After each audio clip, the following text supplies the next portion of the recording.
Today I want to make a movie about helping you select the best gun. I've had a number of people recently in the last few weeks, since the election actually, ask me about guns and what's the best gun. And I try and explain to them, first of all, you have to determine how you're going to use the gun. There's somebody else called Nothing Fancy on YouTube, and he keeps talking about philosophy of use. He might get a little technical for new people to really understand, but I'm going to try and simplify this into what I call philosophy of use. First of all, I want to know, where are you going to use the gun? Are you going to use it in the house for protection? Are you going to target shoot with it? Are you going to carry it in your car? Are you going to carry it concealed? Are you going to carry it in the woods? Where are you going to use the gun? That's a real big question you have to ask yourself. Who's going to shoot the gun? Are you going to shoot it? Are you a big burly guy? Are you a little fragile framed small guy? Are you a little petite girl? What is the physical person that's normally going to use this gun? Also the conditions. Are you in Alaska where you always wear a coat? Are you in Arizona where, the clothing might get pretty thin during the summer? There's a lot of things to consider here. A lot of people are worried about the political conditions. Well, I think that's really unrealistic. Just consider a firearm or a handgun for normal use or whatever your intention was. If you're buying one for political conditions, I would say don't be silly. So there's a lot to consider when buying a handgun, and the first thing, it's not the gun, it's how you're going to use it, where you're going to use it, who's going to use it, what do you expect this gun to do. This is like golf clubs. You have drivers, you have putters, you have sand wedges. A putter won't work as a sand wedge, and a sand wedge won't work as a driver. It'll kind of work, but not really. So let's consider how you're going to use this, or as Nothing Fancy would say, philosophy of use.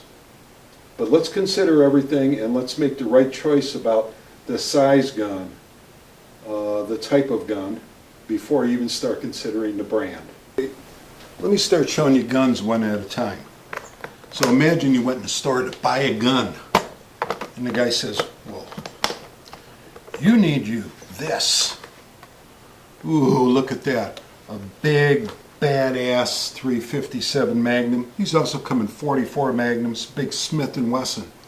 You'd be inclined to buy that. What are you going to do with it? What would be the purpose of this gun? You're not going to carry it. It's really kind of a hard gun for home defense. I mean, where do you put this thing when you're not using it? Where are you going to put it so you can pull it out? You're not going to put this under your pillow? I don't know. What I use this gun for is going to the range and all my friends going, ooh, look at that cool gun. That's what I use it for most. I do not use this for defense, but maybe you will. I don't even have a holster for this.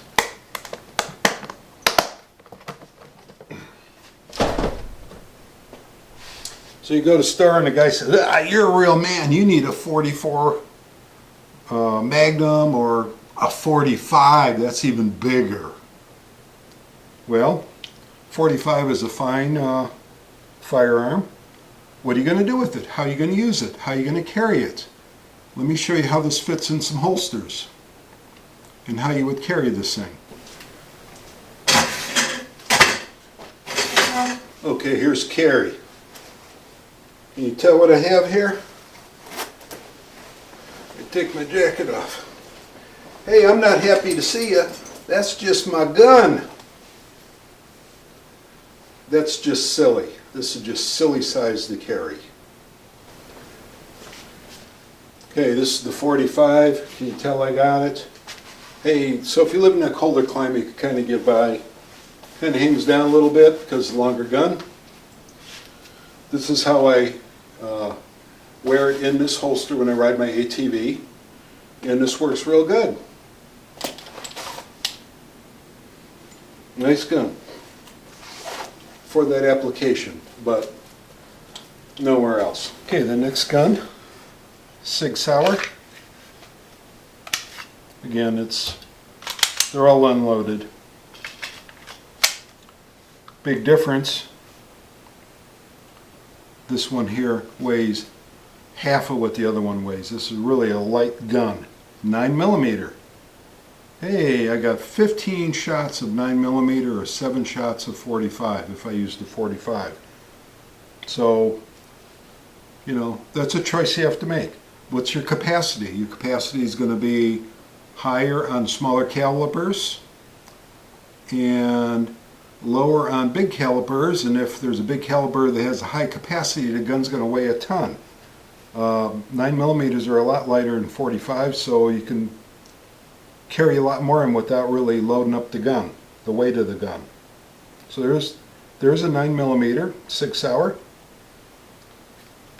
What can you do with this? Well, I shoot at the range all the time. It's fun to shoot.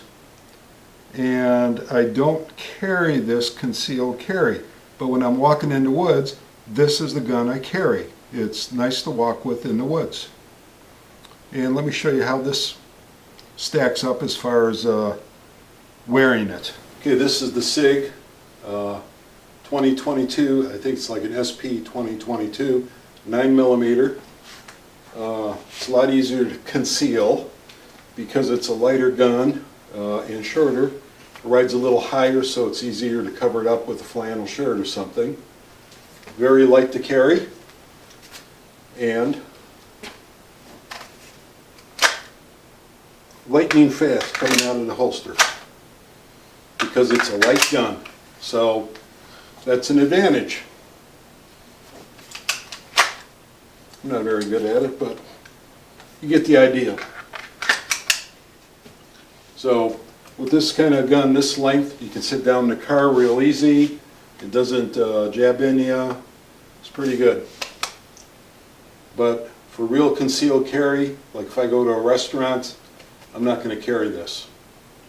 And in Arizona, when it's hot, obviously if you got your shirt off, there's no way to hide this. Let me jump right down here to my carry gun. It's a Kel-Tec PF9. It's 9mm. It's a subcompact. Wonderful to carry. This is about the right size for my hand. I couldn't stand much of a smaller gun. Wonderful to shoot close up. The sight radius is short on it because it's a small gun, so your accuracy and your ability to aim the gun is affected quite a bit. But for home defense, 0 to 25 feet, perfect. Carry, perfect. Fun to shoot at the range? Not really. Even though it's only a 9mm, there's a lot of recoil because it's a small gun. So the smaller the gun, the more recoil you're going to get. Okay, let me move on to another gun I have in the same size. This is an Amt Backup. If you notice, they're about the same size. Actually, the Backup might be a little bit smaller. The Backup's a lot heavier, and that's because this is in 45 caliber. Now, it only holds 5 rounds. I believe that's all it holds. Yep, holds 5 rounds, but it's 45. So, weight difference, oh my God, this is a boat anchor compared to this 9mm in the polymer frame. Okay, in the same size again, we have the Ruger. If I can find it, here it is. Here's the Ruger. This is about the same size as the Kel-Tec. This is 22 caliber. Very light gun. A little bit lighter than the Kel-Tec maybe. Very accurate gun. Fun to shoot at the range. And not much recoil. this would be good for self-defense. It's only 22 caliber. We'll talk about that in a little bit. So here's kind of a lineup. 45, this thing will tear your hand off. Not fun to shoot at the range at all. In fact, you have to force yourself to practice with it, but it is a 45. 9mm, not fun to shoot at the range in this frame size, but it's doable. Very good for carry. Light, works pretty good. And the Ruger SR22, light, works good. High capacity magazine in it, basically. A lot higher than any of these two. And a very nice little gun. So there's some choices in sizes and how you're going to use them. Okay, now we're going to the little compact, the little 9mm, and obviously this is real easy to conceal. Rides very high and very flat. This is a lot smaller gun.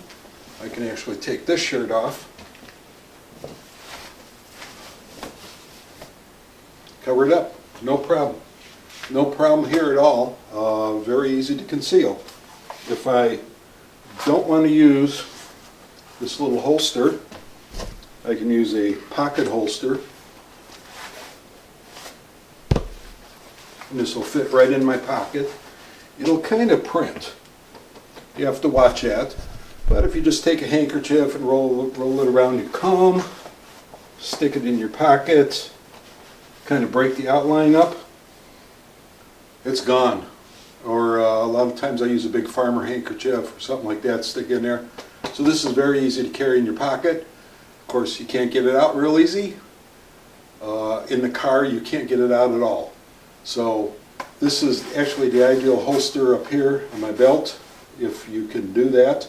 If not, in the pocket. I carry this gun all the time.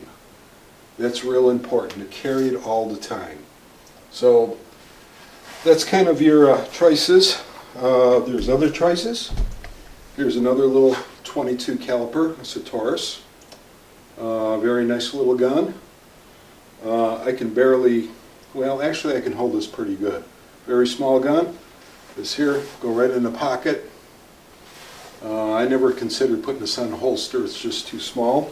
All right, let's do a real quick review here. Super size gun, 357 44 Magnum, large frame, wonderful at the range, makes people come in and be all impressed with what you have, and your friends all want to shoot it. Beautiful gun. If you were in a gun store and somebody said, you need this, you'd probably buy it. Beauty. 1911 45 caliper. Again, wonderful gun to shoot at the range. A lot of fun. Good for home defense. Maybe not real good for, concealed carry.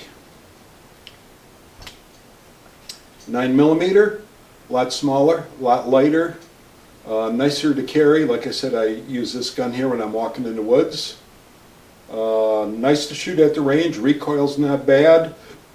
Cheaper to shoot than the 45 or the 357. And very good for home defense.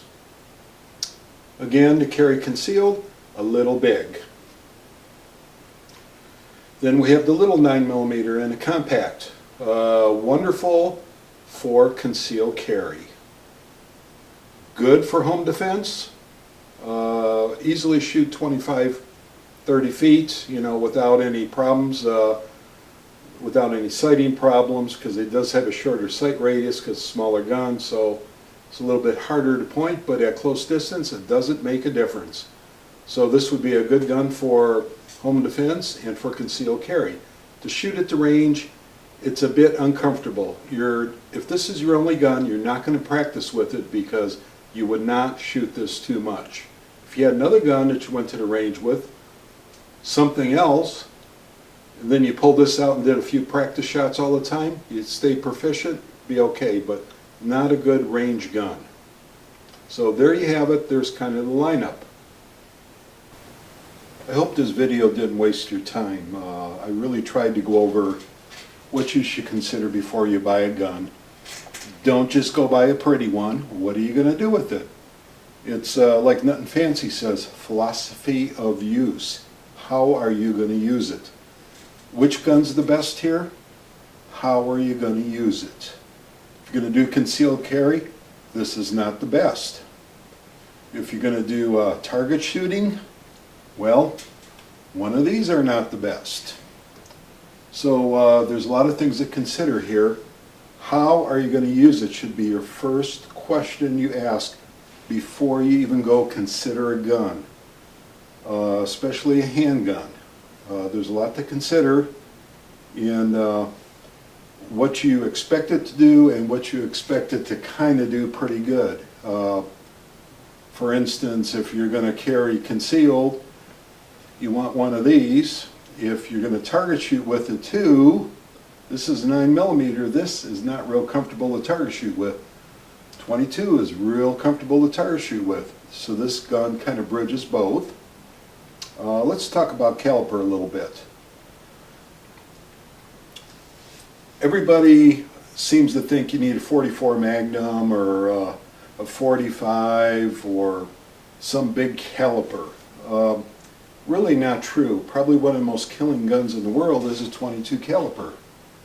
It's not the most stopping gun, it's the most killing gun. There's always somebody out there with a story about, oh, the guy was 300 pounds and on cocaine and they shot him 15 times with the 357 and it still didn't stop him. They should have had a 44 Magnum. I'm sure that happened once. I've never been able to find a guy, and I'm sure there's always someone, I know somebody, I know, well, I haven't met him. Normally, a 22 caliber is more than accurate, and a lot of people are going to argue with me. If you want my wallet and I have a 22 caliber, you don't want it that bad.